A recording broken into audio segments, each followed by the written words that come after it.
வணக்கம். இன்னைக்கு டாப் ஜட்ஜ்ல இயக்குனர் சிவகுமார் முருகேசன் இயக்கத்துல நடிகர் சிவகார்த்திகேயன் தயாரிப்புல வெளிவந்திருக்க தாய்க்கிழவி பற்றி தான் பேச போறோம். நம்ம ஏற்கனவே தெரிஞ்சபடி ட்ரெய்லர் வந்ததுல இருந்தே பாடல்கள் ரிலீஸ் ஆனது ரொம்ப நல்லபடியா போயிட்டு இருக்கு. குறிப்பா ராதிகாவோட நடிப்பு ரொம்ப அருமையா இருக்கு அப்படின்னு சொல்லியிருந்தாங்க. ஸோ ராதிகா, ரேச்சல் ரெபாக்கா, மகனாக சிங்கம் புலி, அருள்தாஸ், பாலசரவணன், இளவரசு, அதுக்கப்புறம் வந்துட்டு முனிஷ்காந்த் எல்லாமே ரொம்ப நினைச்சிருக்காங்க. இது தவிர வேட்டை முத்துக்குமாரும் வந்துட்டு ஒரு முக்கிய கதாபாத்திரம் வச்சிருக்காரு. இளவரசுக்கு ஒரு அருமையான கதாபாத்திரம். ஸோ அந்த படத்தை பத்தி கொஞ்சம் பார்க்கலாம். கதை அப்படிங்கிறது வந்துட்டு ரொம்ப நாளைக்கு அப்புறம் வந்துட்டு ஒரு கிராமத்து கதை. நம்ம ரொம்ப கம்ப்ளைண்ட் பண்ணிட்டு இருந்தோம். ரொம்ப ரத்தமும் சகதியுமாக எப்ப பார்த்தாலும் துப்பாக்கி சத்தத்தோட நிறைய படங்கள் வந்திருக்கு அப்படின்னு சொல்லிட்டு. ஸோ அது கொஞ்சம் மாற்றி அமைக்கப்படுது. இப்ப சமீபத்தில் வர படங்கள்லாம் வந்துட்டு ஒரு நல்ல புது முயற்சியா இருக்கு.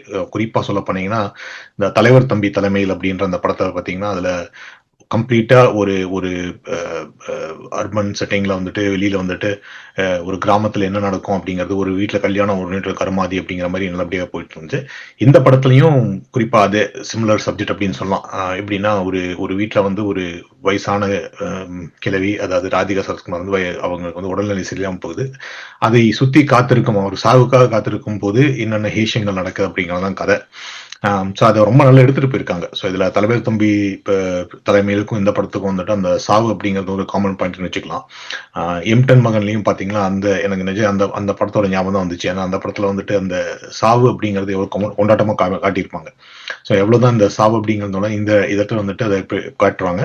இந்த படத்துல வந்து 2 ஃபியூனரல் சம்பந்தமான இருக்கு. ஒண்ணு வந்து ராதிகா சரத்குமார் இறந்துருவாங்க அப்படின்னு சொல்லிட்டு அதுக்கு ஏற்படுத்த முஸ்தீபுகள் பத்தினா முக்காவாசி படம் தான். ஆனா அதுல ஒரு பிளாஷ்பேக் வரும். அந்த பிளாஷ்பேக் வந்து அவங்க கணவர் எப்படி இறந்துடுறாங்க, அங்க நடக்கிற அலப்பறைகள் அதை பத்தியும் பேசியிருக்காங்க. ஸோ அதான் கதை. நான் முன்னாடி சொன்ன மாதிரி வந்துட்டு ரொம்ப சாதாரணமான லைனிங்கா இருந்தாலும் சொன்னேன்னா, இந்த படத்துல என்ன ஒர்க் அவுட் ஆயிருக்குன்னா, இந்த ஃபைனலா அவங்க சொல்ல வந்த மெசேஜ், நம்ம வந்து எவ்வளவுதான் சமூக முன்னேற்றங்கள் அப்படி இப்படின்லாம் சொல்லிட்டு வேதாந்தங்கள் சித்தாந்தங்கள்லாம் பேசிட்டு இருந்தாலும் எளிமையாக அதுல மக்களுக்கு புரியும்படி சொன்னது படத்தோட முக்கியமான கருத்துன்னு நினைக்கிறேன். விமன் எம்பவர்மெண்ட் அப்படின்னா என்னன்னு விளக்கியிருக்காங்க. அதுதான் இதோட அடிநாதம் அப்படின்னு சொல்லலாம். படத்தோட மெயின் கேரக்டர் பவுனுத்தாய், அதுலதான் ராதிகா சரத்குமார் நடித்திருக்காங்க. அவங்களோட சுத்தி தான் அந்த கதையை நடக்குது அப்படின்னு சொல்லலாம்.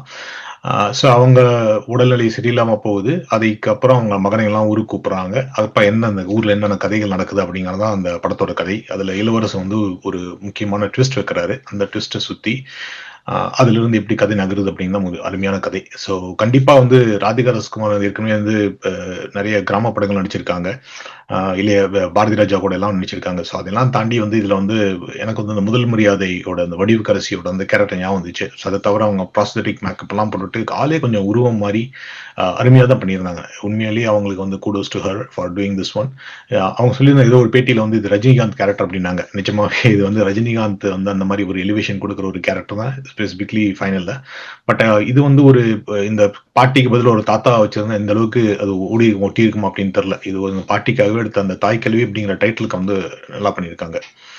முக்கியமா நடிச்சவங்கன்னு சொன்னீங்கன்னா, முனிஷ்காந்துக்கு வந்து அருமையான கேரக்டர்.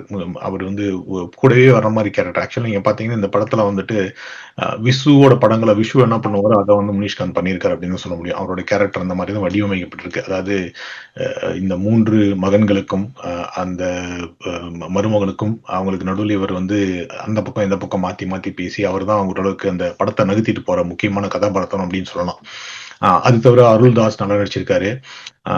அப்புறம் ஜார்ஜ் மரியான்னு ஒரு சின்ன கேரக்டர் வந்தாலும் நல்லா கலகலப்பா தியேட்டர்ல சிரிக்க வச்சிருக்காரு. அதுவும் நல்லா இருக்கு. அவர் பண்ணியிருந்தார். அவர் ஏற்கனவே வந்துட்டு லோகேஷ் கனகராஜோட ஃபேன் பேஸ்க்கு அவர் ரொம்ப பிடிக்கும்னு நினைக்கிறேன். நான் சொன்ன அப்புறம் வேட்டை முத்துக்குமார் அப்படின்னு சொல்லிட்டு சர்பட்டா பிரமேவில வந்தவர். அவர் வந்து அந்த இவரோட அண்ணனா வருவாரு, இந்த மெயின் வில்லோட அண்ணா வருவாரு. ஸோ அதே மாதிரி தான் இதுலயும் அந்த கேரக்டரும் அவர் ரொம்ப நல்லா பண்ணியிருக்காரு. ரொம்ப நேரு அப்படின்ற ஒரு கேரக்டர், ஜவஹர்லால் நேரு அப்படின்ற ஒரு கேரக்டர் வந்திருப்பாரு. அது ரொம்ப நல்லா இருக்கும். அது தவிர நடிகைகள்ல பாத்தீங்கன்னா அந்த ராதிகா சரத்குமாரோட மகளாக வந்து மெயின் கேரக்டர் வந்து ரேச்சல் ரெபாக்கா நடிச்சிருக்காங்க. அவங்க வந்து ரொம்ப தன்மையான நடிப்பு. நிறைய இடத்துல வந்து அமைதியா ஃபேஷியல் எக்ஸ்பிரஷன்ஸ் காட்டிட்டு போக வேண்டிய விஷயம் ரொம்ப நல்லா பண்ணியிருக்காங்க. 3 மருமகள் வந்து கொஞ்சம் கேரிகேச்சரிக் இருந்துச்சு. பட் அது வந்து படத்தோட அந்த காமெடிக்கு ரொம்ப ஹெல்ப்ஃபுல்லா இருந்துச்சு அப்படின்னு சொல்ல முடியும். அது தவிர நிறைய கேரக்டர்ஸ் படத்துல எல்லா கேரக்டர்ஸ் பாத்தீங்கன்னா ஒரு அந்த கருப்பு கருப்பன் சாமி இதுல இருக்கிற அந்த சாமியாடி ஆகட்டும், குடிகாரன் ஆகட்டும், அவருக்கு ஒரு கேரக்டர், அவருக்கு ஒரு ஃபினிஷிங் கொடுத்திருப்பாரு. அதே மாதிரி இளவரசு வந்திருக்காரு. இளவரசு தான் இந்த படத்தோட மெயின் பிளாட் பாயிண்ட் அப்படின்னு சொல்லலாம். அவர் தான் அந்த படத்தோட மாத்தி அமைக்கிறவர் அப்படின்னு சொல்லலாம். ஸோ அவர் ஒரு கேரக்டர் வந்திருப்பாரு. அதுவும் நல்லா இருக்கு.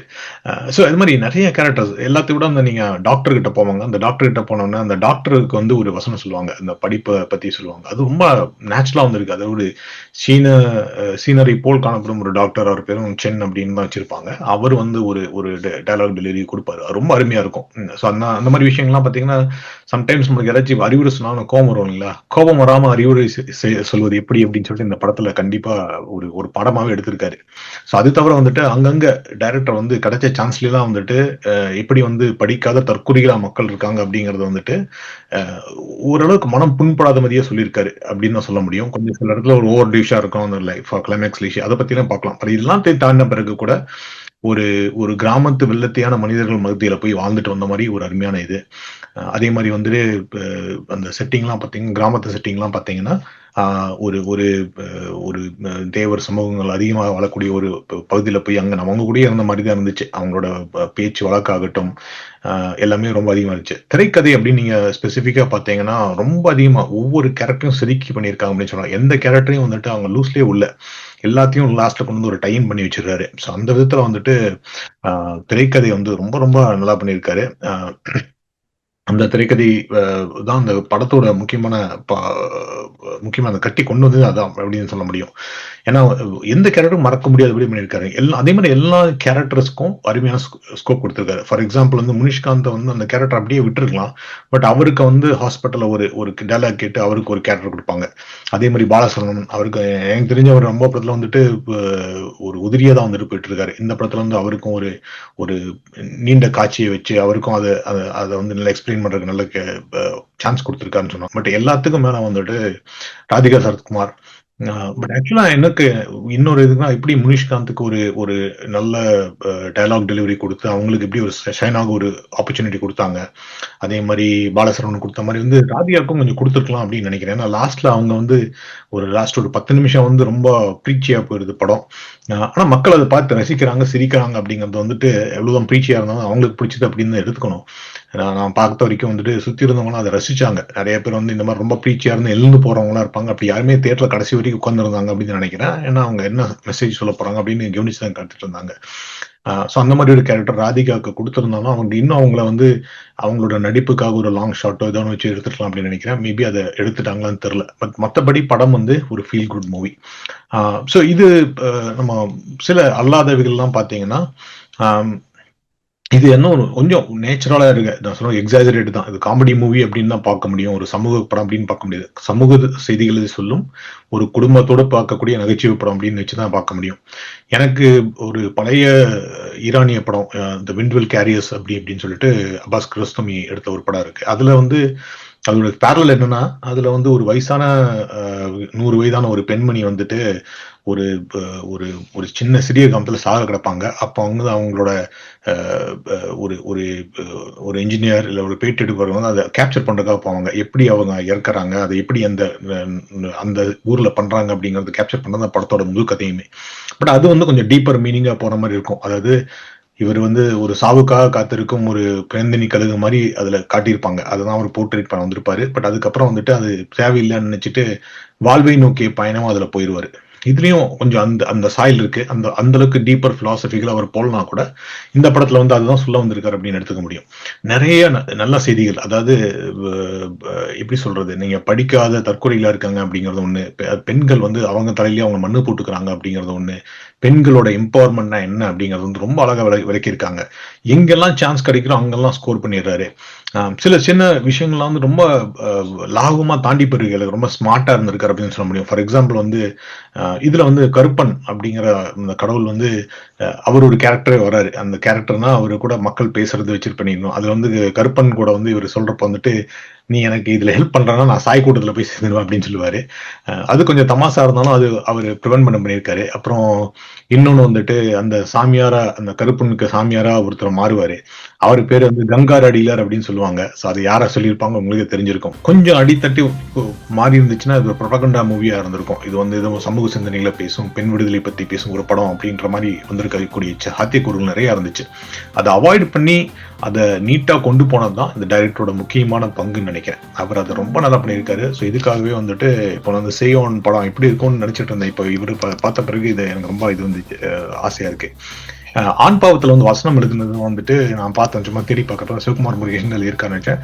எனக்கு சமீபத்துல வந்த படங்கள் ஆண் பாவம் புல்லவர் ஆக்சுவலா அந்த கதை, திரைக்கதை, அந்த வசனங்கள் எல்லாமே ரொம்ப எப்படி சொல்றது, நேச்சுரல் ஃப்ளோவா இருந்துச்சு. இந்த படத்துலயும் அதேதான். இந்த கதைக்கும் இயக்கம், தயாரிப்பு, சரி, ஸ்கிரீன் பிளே எல்லாமே அவர் தான் நினைக்கிறேன், வசனம் அவர் தான் நினைக்கிறேன். ரொம்ப நல்லா பண்ணியிருக்காங்க. ஊர் மக்கள் ஒவ்வொருத்தரும் பார்வைகள், பார்க்க பார்வைகள், அவர்கள் பேசும் பேச்சுகள், யதார்த்தமான நடிப்பு அப்படிங்கிறத அவங்க அந்த கேரக்டர் அப்படியே லொக்கேட்டட் சீட்டட் இன் தட் அப்படிங்கிறது ரொம்ப முக்கியமான விஷயம்.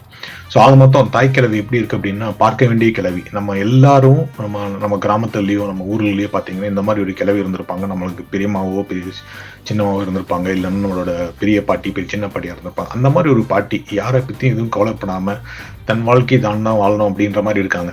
ஸோ அதில் வந்து அந்த மெசேஜை திணிச்சு சொல்லியிருக்காங்க. கண்டிப்பாக எல்லாரும் பார்க்க வேண்டியிருக்கணும். நீ போய் இதில் போய் பார்த்து நம்ம அது உலகமே திருந்துற போகுது அப்படின்ற மாதிரிலாம் இல்லை. ஆனால் ஒரு என்டர்டெயின்மெண்ட் வேல்யூவோட போய் படத்தில் போய் நல்லா சிரிச்சிட்டு வரணும்.